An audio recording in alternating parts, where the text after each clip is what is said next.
Aujourd'hui, j'aimerais vous parler, dans le cadre de cette prédication, de la place des offrandes dans la vie chrétienne, de la place des dons que l'on fait lorsque l'on est chrétien. Et pour ouvrir la prédication, j'aimerais vous montrer un petit extrait vidéo.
Voilà, ne vous inquiétez pas, personne ne vous courira comme ça après, à la fin du culte. Plus sérieusement, pour réfléchir à notre sujet de la place des offrandes dans la vie chrétienne, je vous invite à lire avec moi dans la deuxième lettre de Paul aux Corinthiens, au chapitre 8, les versets 1 à 15. Deuxième lettre de Paul aux Corinthiens, chapitre 8, les versets 1 à 15. Nous voulons vous faire connaître, frères et sœurs, la grâce que Dieu a accordée aux églises de Macédoine. Elles ont été mises à l'épreuve par de multiples détresses, mais les croyants, animés d'une joie débordante, et malgré leur extrême pauvreté, ont fait preuve d'une très grande générosité. Ils sont allés jusqu'à la limite de leurs moyens, et même au-delà, j'en suis témoin. Spontanément et avec une vive insistance, ils nous ont demandé la faveur de prendre part à l'assistance destinée à ceux qui, à Jérusalem, font partie du peuple saint.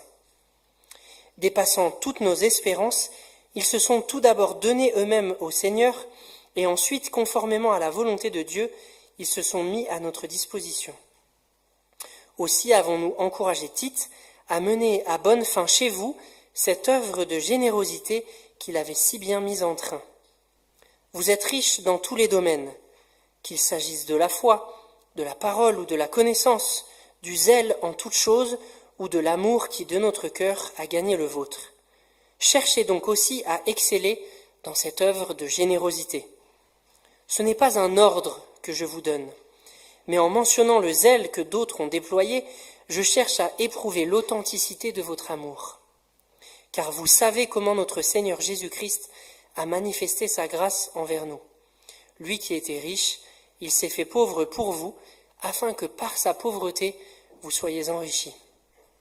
C'est donc un simple avis que je vous donne, et c'est ce qui vous convient.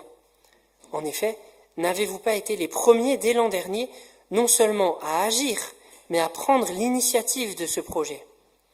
Achevez donc à présent de le réaliser. Menez-le à terme, selon vos moyens, avec le même empressement que vous avez mis à le décider. Lorsqu'on donne de bon cœur, Dieu accepte ce don, en tenant compte de ce que l'on a et non de ce que l'on n'a pas. Il n'est pas question de vous réduire vous-même à l'extrémité pour que d'autres soient soulagés. Il s'agit simplement de suivre le principe de l'égalité. Dans la circonstance présente, par votre superflu, vous pouvez venir en aide à ceux qui sont dans le besoin. Aussi, par leur superflu, ils pourront un jour subvenir à vos besoins. Ainsi s'établit l'égalité, suivant cette parole de l'Écriture, celui qui en avait ramassé beaucoup n'en avait pas de trop, et celui qui en avait ramassé peu n'en manquait pas. Amen. Seigneur, ta parole est la vérité, transforme-nous par ta vérité, y compris dans ce domaine de la gestion de nos biens et de la gestion de l'argent que tu nous confies. Amen. La première question que j'aimerais aborder avec vous sur ce thème de l'offrande ou du don et de la place du don dans la vie chrétienne, c'est pourquoi donner ? Pourquoi sommes-nous invités à donner une partie de notre argent ? L'apôtre Paul, dans ce texte, mentionne, je crois, 3 raisons, 3 motivations qui devraient être les nôtres dans cette participation à l'offrande, cette mise en action du don dans nos vies. La première, qui est peut-être la plus fondamentale, c'est de marcher à la suite de Jésus. Dans ce texte que nous avons lu, l'apôtre Paul donne Jésus en exemple pour le don, pour l'offrande que nous avons à pratiquer nous aussi. Il écrit en effet au verset 9 de ce chapitre 8 de 2 Corinthiens, « Car vous savez comment notre Seigneur Jésus-Christ a manifesté sa grâce envers nous. Lui qui était riche, il s'est fait pauvre pour vous, afin que par sa pauvreté, vous soyez enrichis. » Évidemment, l'apôtre ne parle pas ici d'un don financier que le Christ aurait fait à notre égard. Il parle bien plutôt du fait que Dieu le Fils s'est incarné, il est devenu un homme en Jésus. Une première manière pour lui de se faire pauvre, puisque en tant que Dieu, il était assis sur le trône de Dieu dans le ciel, qu'il jouissait de tous les privilèges de la divinité, mais il a accepté pour un temps de ne plus jouir des privilèges de cette divinité pour nous révéler le Père. Et deuxième humiliation, deuxième appauvrissement que le Christ a accepté de subir pour nous, la mort à la croix. Une des morts les plus abominables que l'humanité ait inventée. Le Christ a accepté de la subir pour que nous soyons enrichis de la vie éternelle, du salut, du pardon des péchés, de la réconciliation avec Dieu. Et l'apôtre Paul nous rappelle ce que le Christ a fait pour nous, donc dans son incarnation et dans sa mort à la croix, pour nous donner le Christ en exemple, pour que nous aussi nous marchions à sa suite par notre générosité financière. Ce que Paul est en train de dire, c'est que en exerçant la générosité avec notre argent et nos biens, nous marchons à la suite de Jésus. En nous défaisant volontairement d'une partie de nos biens pour les autres, nous vivons d'une manière semblable à celui que nous appelons notre Seigneur. Ça, c'est la première motivation que l'apôtre donne dans ce texte pour l'exercice de la générosité, pour la pratique de l'offrande. Ça donne un sens très profond donc à ce que nous faisons en donnant une partie de nos biens. La deuxième motivation dont Paul parle ici, c'est le partage avec ceux qui ont besoin. Le partage de nos biens avec ceux qui sont en situation de pauvreté, en particulier avec les frères et sœurs dans la foi. Ici, dans le texte que nous avons lu, le projet dont l'apôtre parle et qu'il a organisé lui-même avec d'autres dans toutes les églises sur le pourtour de la Méditerranée, c'est un projet de collecte en faveur des chrétiens de Jérusalem. Pourquoi ? Parce que la Judée, à cette époque-là, traversait une famine, et les chrétiens de Jérusalem n'étaient pas épargnés par cette famine, et par souci de solidarité, l'apôtre Paul organise donc une collecte financière dans toutes les églises autour de la Méditerranée, y compris dans l'église de Corinthe à laquelle il écrit ici, pour que chacun puisse donner une part de ses biens et que ces dons soient envoyés à Jérusalem pour que les frères et sœurs de Jérusalem puissent continuer à manger tout simplement malgré la famine. Et Paul écrit, au verset 13 du texte que nous avons lu, qu'il s'agit simplement de suivre le principe de l'égalité, comme pour la manne dans le désert pour le peuple d'Israël dans l'Ancien Testament. Et le texte de l'Écriture que Paul cite ici à la fin du texte que nous avons lu est tiré justement d'Exode 16, ce récit qui raconte cette manne tombée miraculeusement du ciel à travers laquelle les Israélites ont pu manger pendant les 40 ans de traversée du désert. Et ils ont vécu un partage de cette manne tombée du ciel, si bien que ceux qui prenaient beaucoup n'avaient pas trop, parce qu'ils avaient besoin de beaucoup, et ceux qui prenaient peu de cette manne dans le désert ne manquaient de rien parce qu'ils avaient besoin de peu. Et Paul nous invite par l'offrande, encore aujourd'hui, dans l'Église, à continuer à vivre ce principe de partage des biens avec ceux qui en ont besoin. Autrement dit, et c'est à mon avis assez incroyable, cette responsabilité que Dieu nous confie. Autrement dit, Dieu ne partage pas équitablement les biens entre nous. Certains ont plus que ce dont ils ont besoin, et certains ont moins que ce dont ils ont besoin. En faisant cela, Dieu nous confie à nous la responsabilité d'une certaine équité dans le partage des biens. Cette responsabilité est sur nos épaules. Dieu attend que nous vivions nous-mêmes une certaine redistribution des richesses, afin que tous aient ce dont ils ont besoin. C'est une responsabilité que Dieu nous confie pour créer aussi de l'interdépendance entre nous. Il ne distribue pas autant à tous, Dieu, mais attend de nous que nous redistribuions nos biens afin que chacun puisse avoir assez. Il ne s'agit pas que chacun ait exactement la même chose, mais que chacun ait au moins ce dont il a besoin. Ça, c'est la deuxième motivation pour le don, pour la pratique de l'offrande dans la vie chrétienne, le partage, la redistribution d'une partie de nos biens pour que tous puissent avoir ce dont ils ont besoin. La troisième motivation que Paul nous donne pour le don ou pour l'offrande dans la vie chrétienne, c'est l'expression de notre confiance en Dieu. Le don comme moyen d'exprimer notre confiance en Dieu.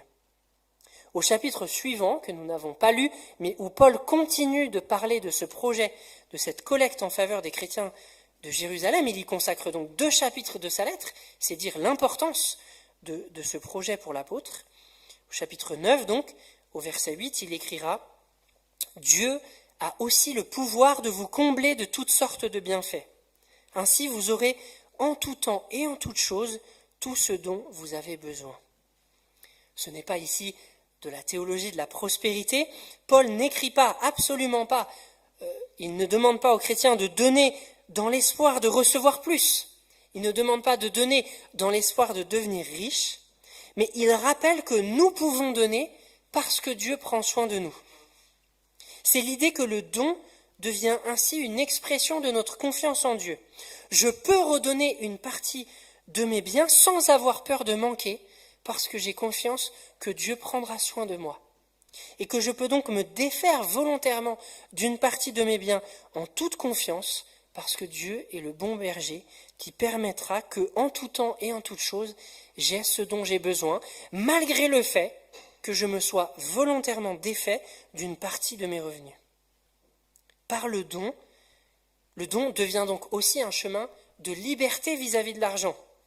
Le remède que Dieu nous donne contre l'idolâtrie de l'argent. Par le don, en donnant, par nos offrandes, nous gardons l'argent à sa juste place et nous replaçons la dépendance et la confiance en Dieu au cœur de nos vies. Volontairement, nous acceptons de nous défaire d'une partie de nos revenus qui aurait pu servir à nous faire gagner plus d'argent, en l'investissant par exemple, ou à nous faire plus plaisir, ou que sais-je encore. Nous acceptons volontairement de nous défaire d'une partie de nos biens pour laisser l'argent ou remettre l'argent à sa juste place. Et du coup, dans l'expression de cette confiance par le don, celui-ci est aussi une manière de dire notre reconnaissance, de dire merci à celui qui nous donne tout ce que nous avons, de dire merci à celui qui nous donne tout ce que nous avons, lui dire notre reconnaissance pour ce qu'il nous donne et nous rappeler que ce n'est pas par nos propres mérites que nous avons ce que nous avons, mais c'est par ce que Dieu nous donne. Le don, donc, comme marche à la suite de Jésus, comme manière de vivre semblable au Christ, comme partage avec ceux qui en ont besoin et comme expression de notre confiance dans le bon berger qui prend soin de nous. Mais alors, à qui donner ? Nous avons vu les 3 motivations que l'apôtre donne pour la pratique de l'offrande, mais à qui donner ? À qui donner nos offrandes ? Dans l'Ancien Testament, les Israélites devaient prélever la dîme, c'est-à-dire 10%, de toute leur récolte et de tout leur bétail, pour la redonner aux Lévites déjà. Les Lévites, c'est ceux qui, dans le peuple, parmi le peuple, étaient mis à part, consacrés au service du temple, au service de Dieu et à l'enseignement du peuple. C'est eux qui étaient chargés d'enseigner la loi de Dieu au peuple d'Israël. Et donc le reste du peuple devait prélever 10% de tous leurs biens, de leurs récoltes et de leur bétail, pour les donner en offrande aux Lévites, parce que ceux-là, par leur fonction, n'avaient pas de patrimoine en Israël. À cause de leur fonction, par laquelle ils se consacraient pleinement au service du temple de Dieu et de l'enseignement du peuple, ils n'avaient pas de patrimoine, et c'est donc par les offrandes des 10% des revenus du reste du peuple que les Lévites pouvaient subvenir à leurs besoins. Tous les 3 ans notamment, la dîme était entreposée dans leur ville pour que les Lévites et les plus nécessiteux, typologisés dans l'Ancien Testament par ce triptyque, les immigrés, les orphelins et les veuves, pour que les Lévites et les plus nécessiteux puissent manger à satiété. C'est développé notamment en Deutéronome 14. On a donc 2 destinataires ou 2 groupes de destinataires des dons, des offrandes du peuple de Dieu, en tout cas dans l'Ancien Testament. D'abord ceux qui se consacrent au service du temple et à l'enseignement du peuple, et les personnes en situation de pauvreté. Mais nous ne vivons plus sous l'Ancienne Alliance. Qu'en est-il alors dans le Nouveau Testament? Qu'en est-il dans la Nouvelle Alliance? Eh bien, mes amis, dans le Nouveau Testament, nous retrouvons ces 2 mêmes groupes de destinataires. D'abord, les ministres que Jésus donne à son Église sont un des destinataires mentionnés dans le Nouveau Testament, des dons et des offrandes. Je vous lis 2 versets de la plume de l'apôtre Paul qui le disent on ne peut plus clairement. Galates 6, verset 6, Paul écrit que celui à qui l'on enseigne la parole donne une part de tous ses biens à celui qui l'enseigne. Ou encore en 1 Timothée 5, verset 17, les anciens qui dirigent bien l'Église méritent des honoraires doubles, notamment ceux qui se dévouent au ministère astreignant de la prédication et de l'enseignement. Ne vous inquiétez pas, je ne suis pas en train de vous demander une augmentation. Si je vous parle aujourd'hui de ce sujet en toute liberté, sans crainte et sans tabou, c'est pour 2 raisons. La première, c'est que nos rémunérations pastorales, à Kevin et à moi, sont basées sur une grille qui est établie par notre fédération d'églises.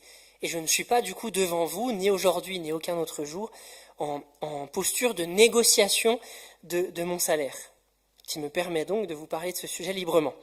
Deuxième raison qui me permet de vous en parler librement, c'est que par choix, par déontologie, ni Kevin ni moi n'avons accès aux comptes de l'Église, et nous ne savons pas qui donne quoi.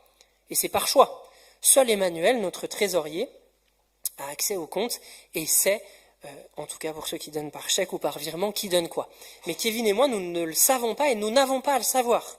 Et en ne le sachant pas, c'est plus facile de parler librement de ce genre de sujet devant vous. Donc, rassurez-vous, je ne vous demande pas d'augmentation.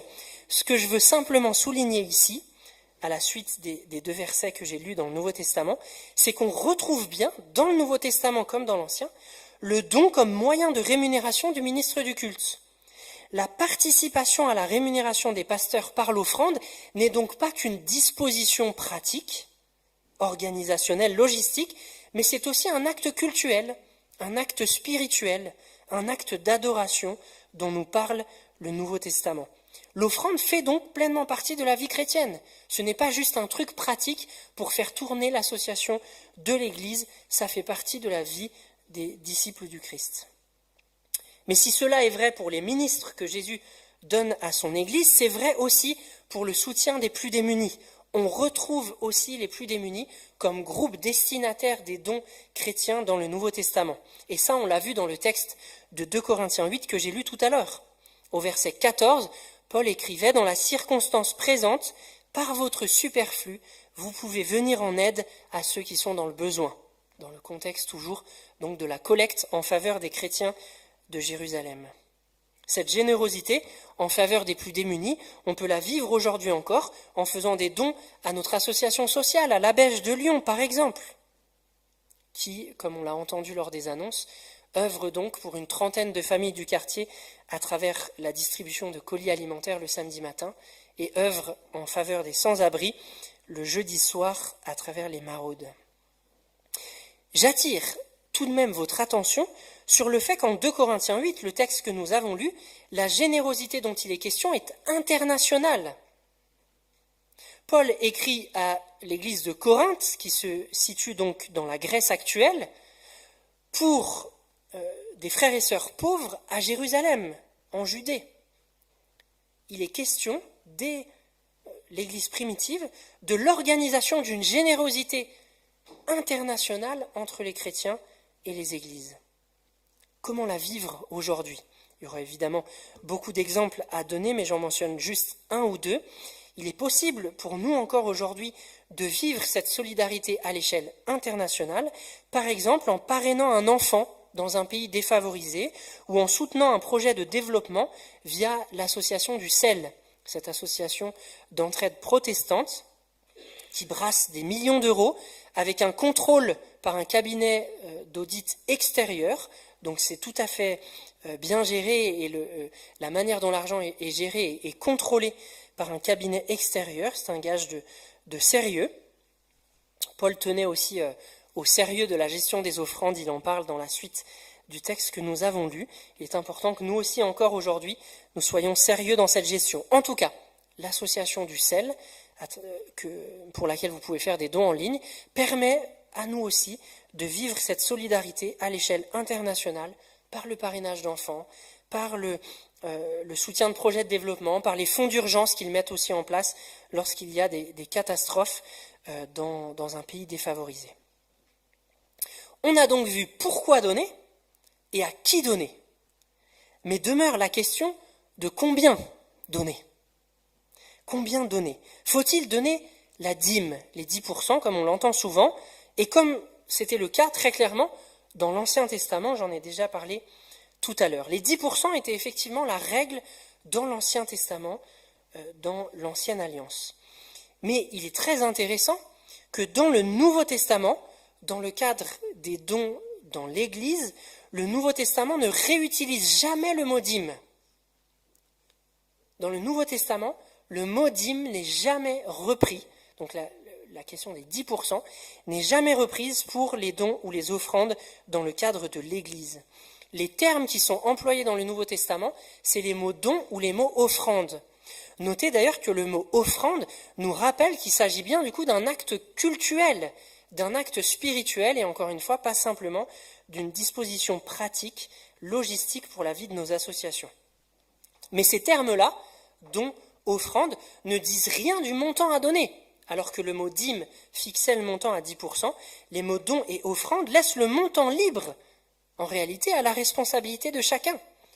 Dans le cadre de l'Église, dans le Nouveau Testament, le montant de l'offrande n'est pas fixé, contrairement à l'Ancien Testament, il est laissé à la responsabilité de chacun.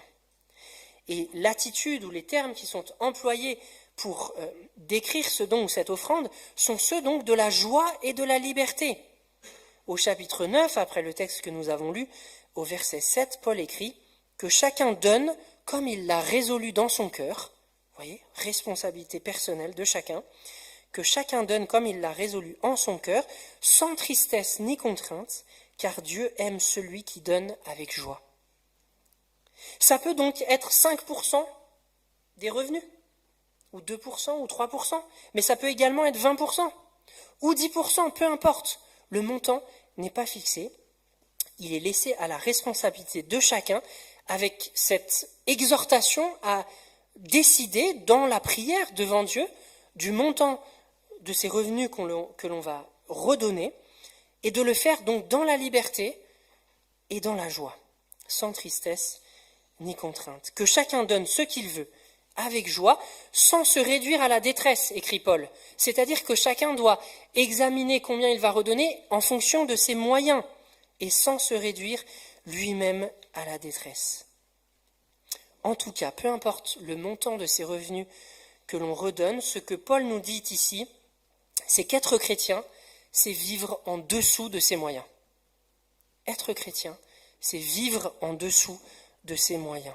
Vivre en dessous de ses moyens pour dégager une marge de générosité, même faible, Si nos moyens sont faibles, cette marche peut être faible, mais elle est appelée à exister d'une manière ou d'une autre, pour nous rappeler ainsi que tout ce que nous avons nous a été donné par Dieu, le bon berger.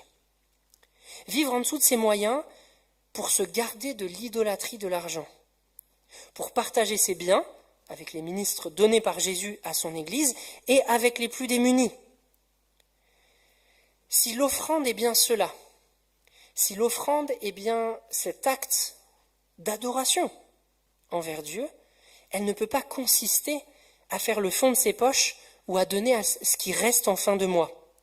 Si l'offrande est un tel acte d'adoration, c'est donc plutôt en faisant son budget du mois que nous sommes invités dans la prière, dans la liberté et dans la joie, à mettre à part une partie de nos biens pour la redonner à l'Église, à la Beige, au Sel ou à toute autre association qui vous permettra de mettre en œuvre ce que nous avons partagé aujourd'hui à la suite du texte de Paul. Amen.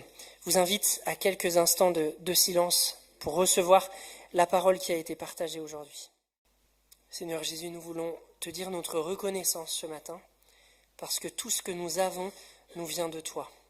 Toi, le bon berger, qui prend soin de nous, jusque dans nos besoins les plus simples. Merci Seigneur, parce que tu nous confies la responsabilité que chacun dans le monde, et chaque frère et sœur en particulier, ait ce dont il ait besoin.